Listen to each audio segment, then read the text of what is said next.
for joining us. This is Today's Life on Equa Television International.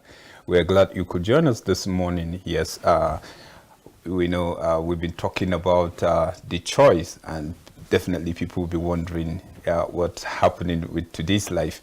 And you remember, before the coverage of the general election, that's the presidential and then the National Assembly, on today's life, we talk about how INEC, their preparedness, and then how people are anticipating to see that date, 25th, which Nigerians are really waiting eager. And today we're talking past tense, 25th has come and has gone, and then people came out, vote who they wanted to vote, and then now we are talking about president-elect.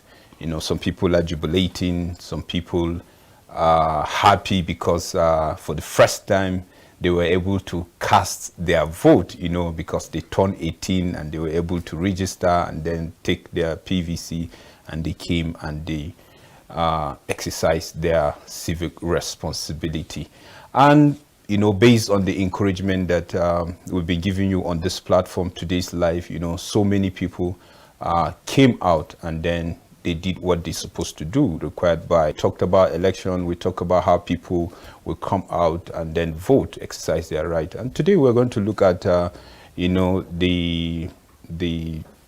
the election generally, what transpired, from how INEC conducted the election, from the result, the reaction of people, and so on and so forth. So thank you so much for joining us. Please do us well, like how we do here.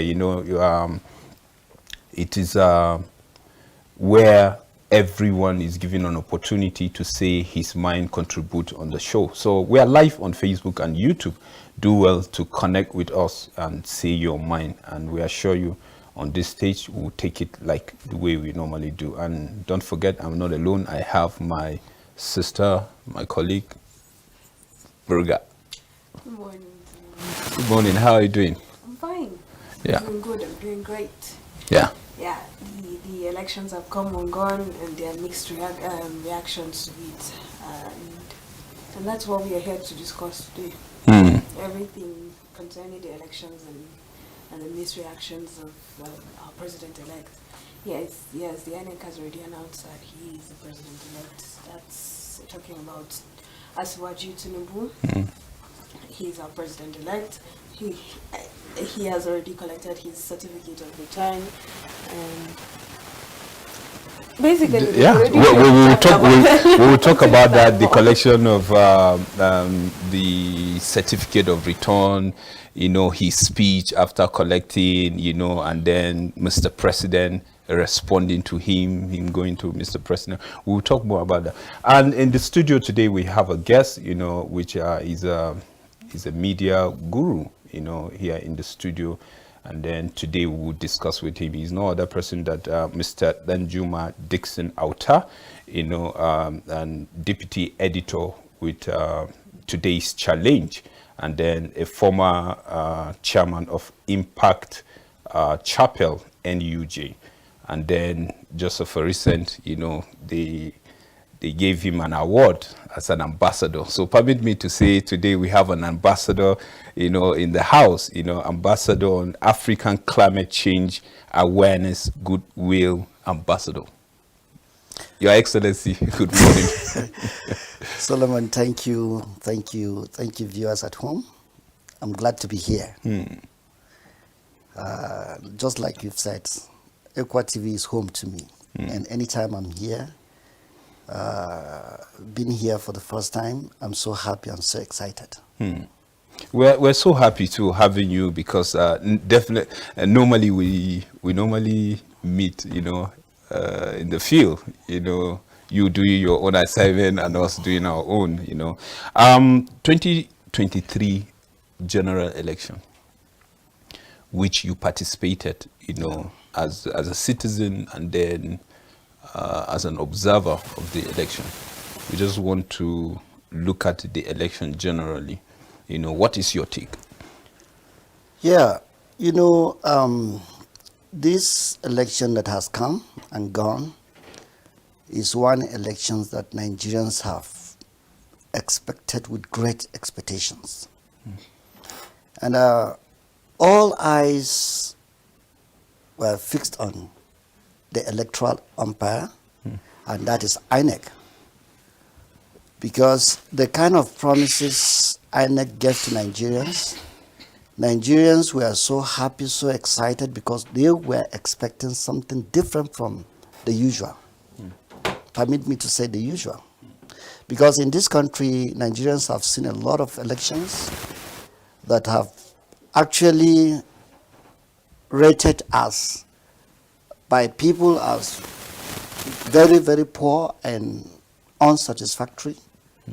So when the 2023 election was coming up, and then with the promises that the umpire have given to the citizens of this country, it makes Nigerians to have a great expectation to what INEC was going to do. So when the election came, you know, people filled with anxiety, looking forward to seeing whether what they say they were going to do is exactly what they did. And so the process was followed with keen interest by Nigerians. So permit me to say that the election has come. Now, talking about the result, how the election went, it's another thing. But let me quickly say here that I must say that INEC,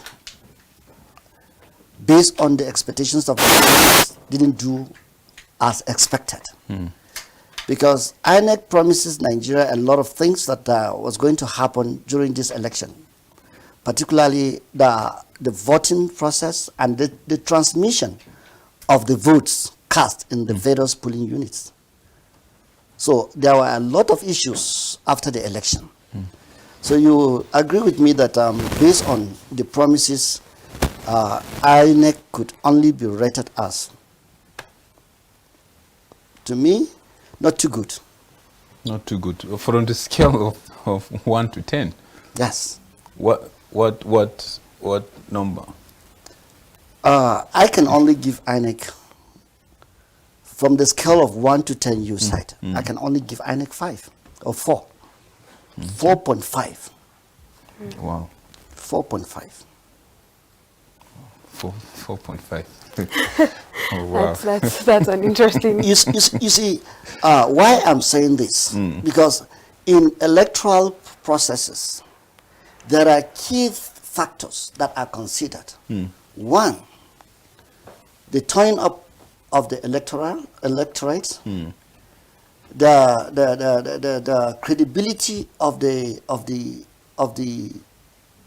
INEC officials working in the field, and then the instruments or materials or whatever that was going to be used for the election. So you look at these three things. How effective have they been? It is reported based on what I have seen, because I was able to go around some of the polling units. Election was supposed to start at 8 o'clock. But most polling units here on the plateau, election didn't start at that time. Most polling units, you go there, 11, 12 people are there massively in the queue, and the officials were not there on ground.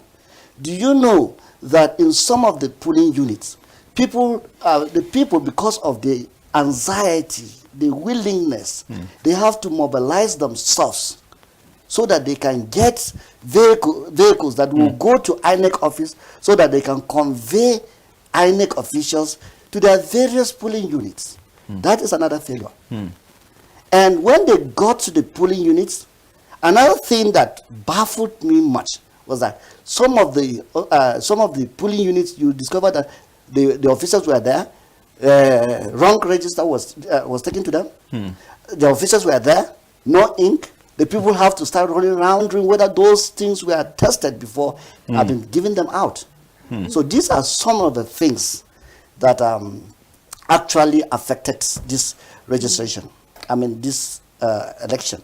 And in most polling units, particularly in some of the 500 people in a particular polling unit. How do you expect such people to vote using beavers? So a lot of people were disenfranchised during this election. Not everybody voted. But from your take, would you say that, from your observation, would you say that the turnout is more than, the previous election that we had? Because now, based on what we have from INEC, according to those that were accredited, and then the voting statistics that we saw,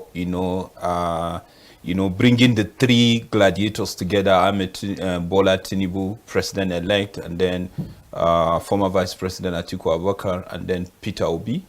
When you bring the 8,000, 6,000, 6,000, you'll be talking 25 million. Yeah. And then the people are saying this is the lowest turnout. So, and I can't really put the two together, because if you say so many people were disenfranchised and then this is the number we're getting, that means something went wrong. Yeah, like I've said earlier, the turnout actually was massive. Okay. But turning out for election is different thing for the people from the result you are getting. So, assuming 10 people turn out for an election, but only 4 or 3 we are allowed to vote, definitely you have a deficit. So, and that is exactly what happened. Because when the people turn out to vote, a lot of people were not allowed to exercise their franchise. So you discover that in most polling units, there were a lot of people trying to to ensure that their votes are registered. They voted, but they were not allowed to do that. So, like in one of the polling units that I've witnessed, observed election there, the people, because they started the election at exactly 12:48 p.m. When immediately they started the election, something happened, because they came with about 3 beavers. Okay. So, and then they were checking one beaver. Once your name is not in the other beaver, they will say you move aside. We have to intervene and say no. You have 3 beavers. What are these 3 beavers for? So you must check if these 3 beavers are for this particular polling unit. Use them at once. You only have one copper that will pick that was using that particular beavers, and that particular beavers that I'm talking about was faulty. So I have to force them to start using the 3 beavers at the same time. And when they started using the 3 beavers, you discover that when your name is not found in the first one, you discover that in the second beavers your name is registered. So that is how the vote now continues. But despite that, a lot of people couldn't vote. Because of the delay. Because of the delay, some of them, their names they couldn't be captured with the beavers. So these are some of the problems. Yeah. So there were reports of people staying through the night for the election process till about 12:01 p.m. Do you think that was the reason? Do you think that the reason was because they started late, or are you apportioning it to the fact that they were the personnel that were operating into it? Yes, starting late is one of the reasons. Secondly, the beavers too contributed to that. And fourthly, remember I told you that the turn-up was massive. So people, because they needed change, they were there. Come what may, they want to stay until that process is done completely. I was there even after 12 in one of the police units. I was there. So people want to vote, but they are very, very faithful and, permit me to use the word, obedient Nigerians who actually wanted change. So that was the reason why they have to stay all through the night, because they want to cast their votes. You know, when you talk about obedient, once, even if you are obedient to the rule of law, you know, there's a way people link you to one particular movement. So I understand when you say that, but you are trying to say law abiding. Yes. Yeah, okay. You know, and because one of the things that I observe is how people conduct themselves, you know, how they conduct themselves during this election. You know, it was really encouraging. I see orderliness. I see commitment to exercising, you know, their franchise, and then you see coordination. You see unity. You know, all of this is moving to the same purpose in the sense that this thing must work. And the idea of this thing must work, we must exercise the power in our tongue and then do the right thing. And then after that, there was this frustration, like people feel, you know, it's either people who are disenfranchised or people feel their vote didn't count. Like they feel they are being shortchanged. Well, Solomon, you know, in a contest this way, let me put it this way. In a contest, you know, a contest is comprised of 1, 2, or 3, either individual or groups of individuals. So, and at the end of the day, it is only one person that will emerge as the winner. And you don't expect those people that have not won to begin to rejoice or to say, oh, they will begin to celebrate because they have lost election. So a lot of people that came, they came with expectations. And so when the contest was done, permit me to say whether I am not in position to say that they rig the election. No, I'm not in a position to say that. But I tell you, even if you are the one or I am the one, when I have cast my vote and at the end of the day, my expectation was not met, I would definitely have to voice out. So it is now left for the electoral umpire to listen to the cries of these people. I know very well that there are processes that once you feel either disenfranchised or you feel you are cheated or you feel maybe something happened during the electioneering, there are processes, there are authorities that you can take your complaints to. So I think with what happened, you will definitely hear a lot of outbursts from the election, because maybe what they were expecting is not what they saw. They have every right to complain. They have every right to agitate. So, and I thank Nigeria because so far so good. I have not heard that as a result of what happened, there were a lot of killings, destructions of lives and properties as a result of that. Nigerians conducted themselves. They know what they voted for. So I think if the outcome of the election is not what they expected, I will appeal to Nigerians to remain calm, because the leadership of these various political parties, I don't think they are going to sleep on it. They have their own ways that they are compiling. They're going to see to what really happened, and they have their situation rooms where results from the various polling units are sent to their situation rooms. They will look at these results and see what they can do about it. So as it is now that the situation has remained calm, I will still appeal that we remain calm and allow the various political parties to do the needful.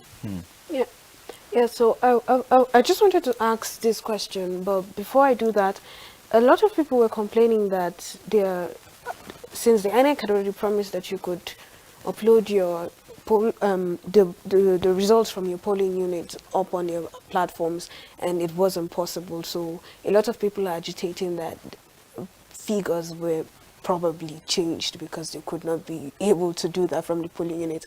Do you think that that's the reason why people are not satisfied with the results of the elections?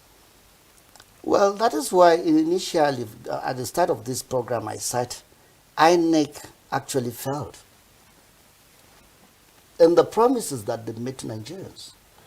Because Nigerians were waiting to see that when I cast my vote should go directly and register at the situation room of INEC. Because that was what they promised Nigerians. Yeah. But it didn't work out. So whatever that might have gone wrong, I think they know better. So that is why I am saying that the various political parties should do the needful.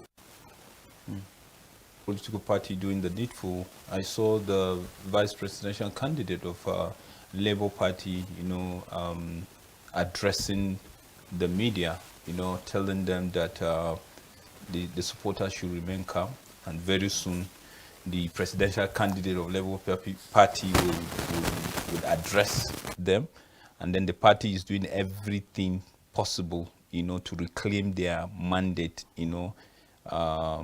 legally, what is enshrined in the Constitution, that whenever you are not satisfied, the normal process to go about it, instead of protest and then destroying property and the rest, and so on and so forth. And then that is not the way to go. And I am happy they are followers, that they know what to do. I think walk around, I don't think we'll be sitting here talking. That I believe, because even from the projection of other people that didn't even the parties that are aggrieved will do the needful. But there's one major concern, talking about seeking redress, because even during the coalition, some political party agents, raised some observation because of the disparity in the results submitted. And then there's this issue that they emphasize, they hammer this issue of the portal of sending result, the IRF portal, that the results that are there are not coming as when due.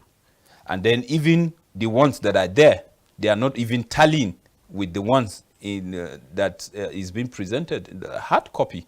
They talked about that, and they insisted that this thing should be corrected, because the electoral law have empowered the INEC. It has given INEC some certain powers to do certain things, which the political parties are expecting to see that the process is whole, and then address those issues, and then before the coalition continues. But I hear the INEC chairman, even telling them before the conclusion of the result and the announcement, he's telling them that they should go to court. Number one, is it right? Well, Solomon, you and I in this country, we know we have come a long way as far as leadership is concerned.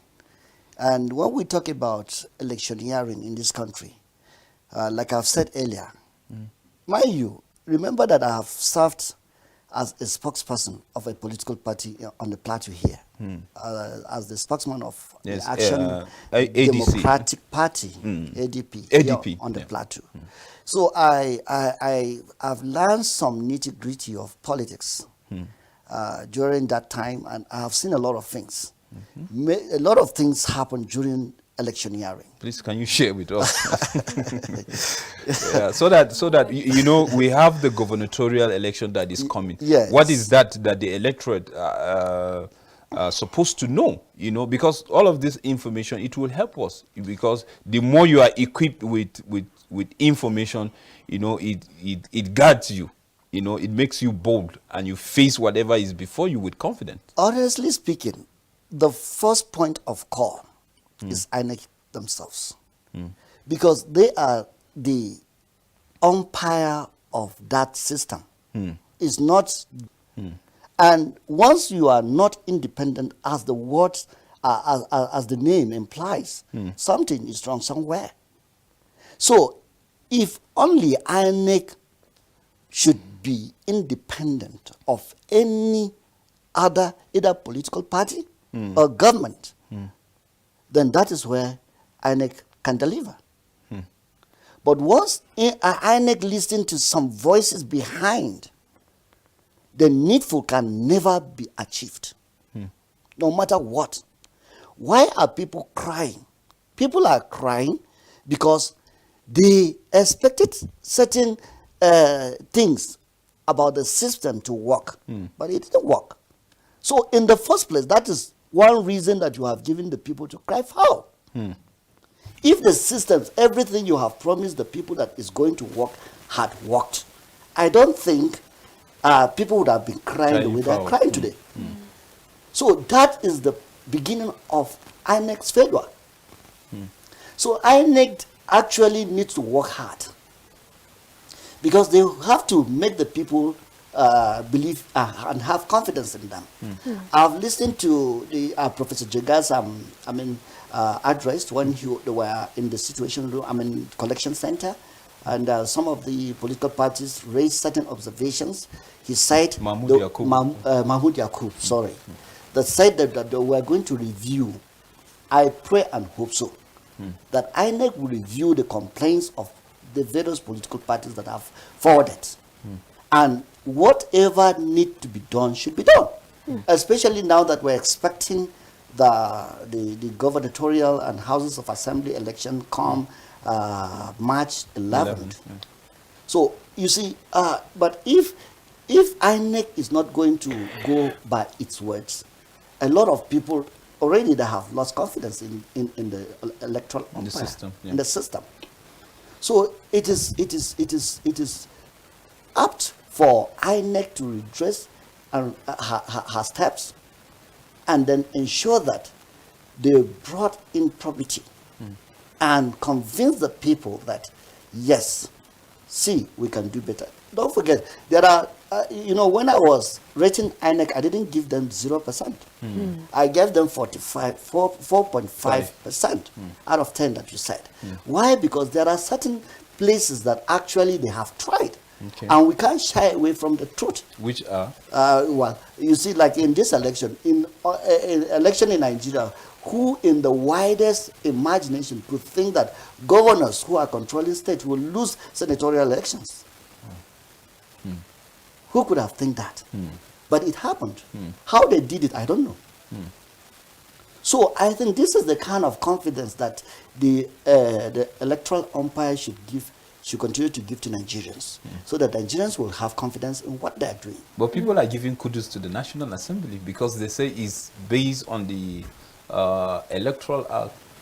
You have seen elections in the past, yes, based on the Electoral Act, but you have seen elections in the past where there are documents, there are books that guides the system, but yet that is not what you see. And even with this Electoral Act, are people not still crying foul of what happened? So that is one thing that you should know.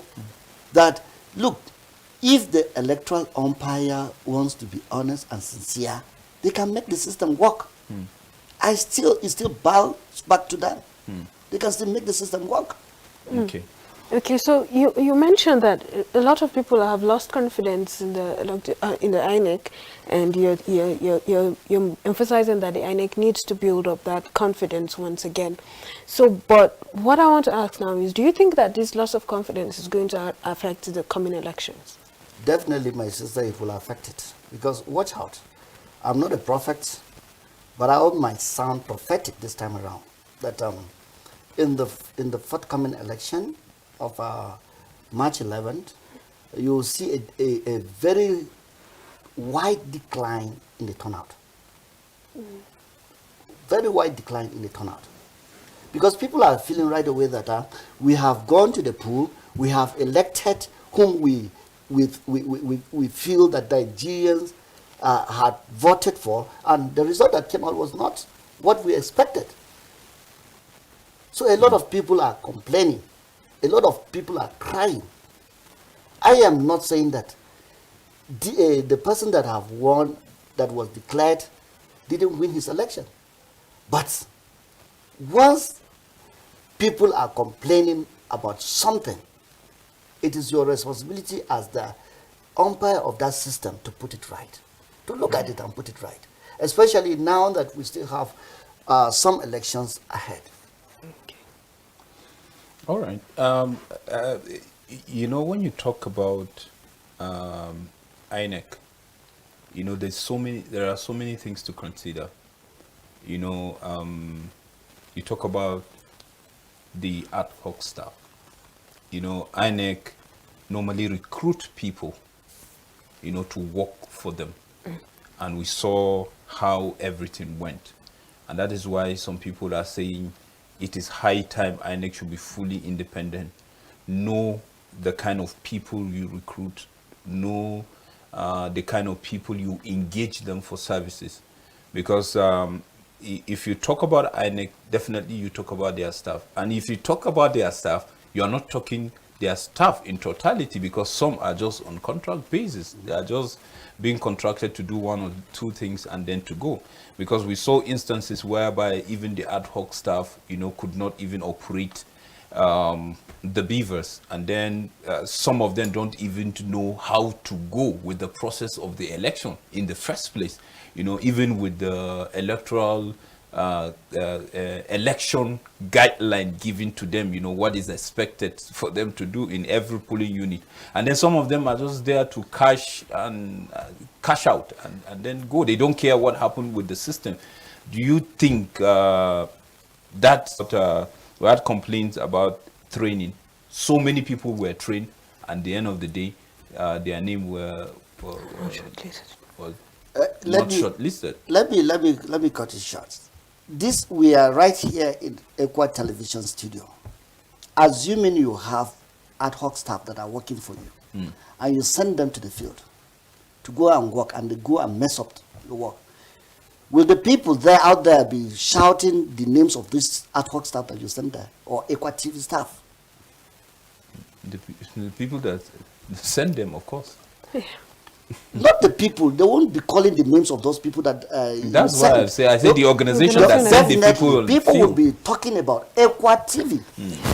Why did Equa TV messed up? Send them there of the beavers mission. Why would you? This case, my brother, INEC ought to be blamed. INEC need to be blamed. Why? Because there was a shortfall either in the training of their officials, whether they swapped the officials or not, I don't know. Yeah, the reason why we say we are confident of what we are saying. Yeah. People call, you know, during our program, the coverage of the general election, the choice. You know, people call and complain. At a point, some people that are being trained, that just go there to exercise their franchise, are the ones helping the INEC ACO staff, you know, to operate. I have witnessed that scenario. But I, as a journalist, I'm not in the capacity to conclude. Whether they were trained or they swapped them, I don't know. But we are telling you, they call on the show to tell us that they were trained. I'm not surprised. But not just for them to go Friday and then they couldn't find their name. And I am not surprised based on what is happening in this country. I'm not surprised. Even with the announcement of the results, I'm not surprised.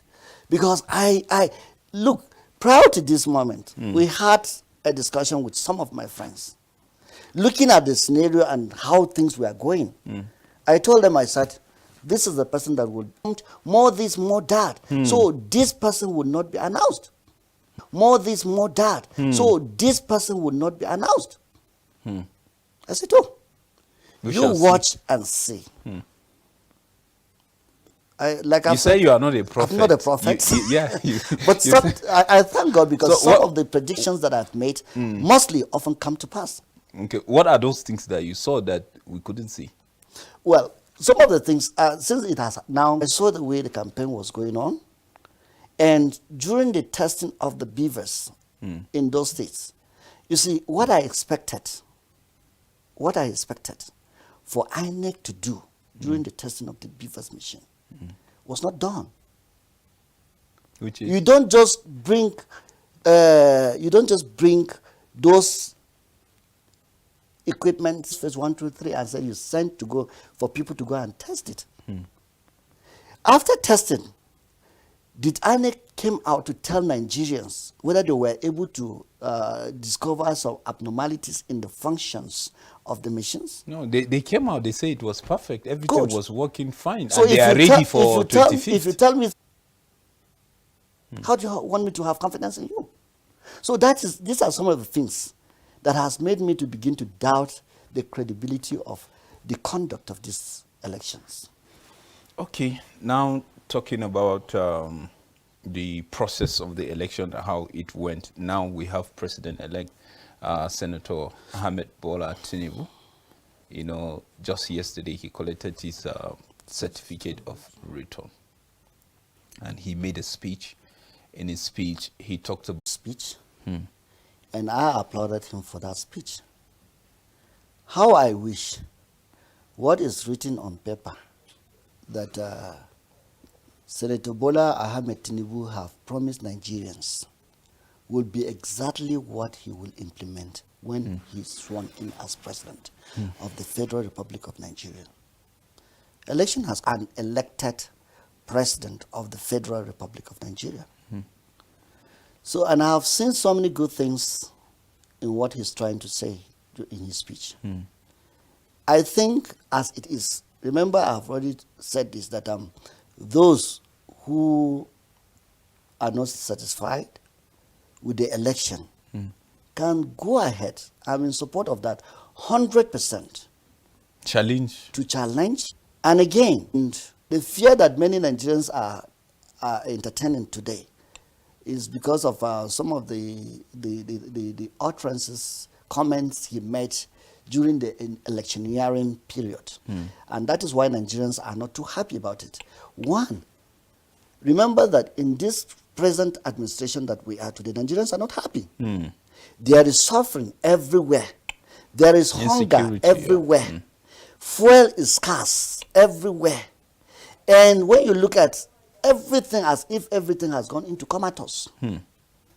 And yet, this is a man that has promised that you will continue from where and continue from there. He couldn't have said that because you know what will happen. He's continuing from where the president has stopped. I pray and hope that he will look into the suffering of Nigerians.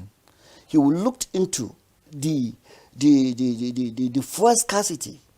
He will, though he did mention about something about strike. He said there won't be any strike in Nigerian universities anymore. He talks about the youth. He talks about the youth also, which hear is a them very nice loudly. one. Yes, which is a very nice one. I pray that he will look into the plight of the youth and do something that will set him above any other things that people have been thinking about him. So these are some of the things that Nigerians are looking forward to see in him. And again, when you look at some of his comments in his acceptance speech, he did also cite that Nigerians will be united. Yeah, he talks about unity. He talks about unity. And you know, this is one critical aspect that Tinubu and Shetima has to work hard on. Nigeria is not a particular religion country. Nigeria is comprised of different ethnic nationalities, different religion. He must ensure that both Islam, Christianity, and traditional religionists are brought together to enjoy the proceeds of this great country called Nigeria. So he has a lot to do. Tinubu has a lot to do. And he must he must be on his tiptoe to ensure that the right thing is done for this country. Yeah, and one of the things that interests me is when he said he's looking for a Nigeria whereby one day a youth will be standing where he's standing to collect that certificate. And that gave me joy. A Nigeria whereby of Nigerians, that's what they want. And what people will initially that fear of Muslim ticket, and so on and so, but sometimes, when old men think for their children and grandchildren, it will surprise you. You understand? He always come back with something for the grandchildren, and they say he's a grandpa. That is Yes. when I ask for something and God gives me the other, he has our expectation. Perhaps, you see, something with God, God looks at things not the way we humans Sure, look at it. sure, Because he said it in his word, that my thoughts are quite different from your thoughts. They are far apart. They It's are like far that, apart. like- Was leading them, when God was leading them, they said they needed a king. But God doesn't want somebody, a human. What was the result? The outcome of it. So you see, God's ways are different from our ways. We have prayed, others. A lot of people prayed. They wanted them to emerge as their leaders, Sure. but they never emerged. The question is, why did God allow this? And as Christians, God says He can, when God wants to do something, when God wants to do something, He said, even your enemies will be at peace with you. Somebody may have bad intention, bad plan against you, but once God wants to use, God is not a respecter of person. Remember, God is not a respecter of person. The heart of kings belongs To him. So he can Do and undo. miracle for this country. Yeah. Let me put this this way. God can do miracle for this country, even through that rejected storm. So I have crossed the line of looking at things in my own spectacle. I have jumped into the arena of looking at things from God's own perspective. So I think that is exactly what we should do. So who knows? You did mention something that he said he's looking for a time where a youth will be standing receiving that certificate, or a woman standing to receive that certificate. I want to go and start praying for Tinubu to make sure that he nurtured the youth. But my fear is that, Solomon, the people I saw behind Tinubu, are they the youths? I don't know whether after the youths, he provides good governance for the people and set a good precedence that this youth can now emerge as his successor after his tenure. Whether he's going to do 4 years or 8 years, I don't know. But he must make sure that he set a good. Also mentioned that we should look in. So somebody was actually talking about how this person mind to what we thought or how we think God should have answered our prayers, and I think that that's a good one from what I picked from you. So there are a whole lot of calls for calmness from the political parties, from even Bola Asiwaju. He mentioned that he calls for calmness for Nigerians who are not pleased with the result of the elections, and I think that's a good one. The foreign observers of Nigeria of the elections also specified that this election is one of the most calm and peaceful and transparent election they've seen in Nigeria, and I think that those two are. I think I agree with the calls from the various quarters for calm. And I agree, because I can also join my voice in calling on Nigerians to remain calm and watch. We don't have to allow ourselves to be divided as a result of these elections. A lot of things have happened, but like I've said earlier, we should allow the various political parties to do the needful. If they feel they're okay with the process, then they will go and sleep. But if they're not okay with the process, there are various places that they can take their cries to. So they should prepare themselves and then go there. And for the other aspect of it that you did mention, that the election was transparent.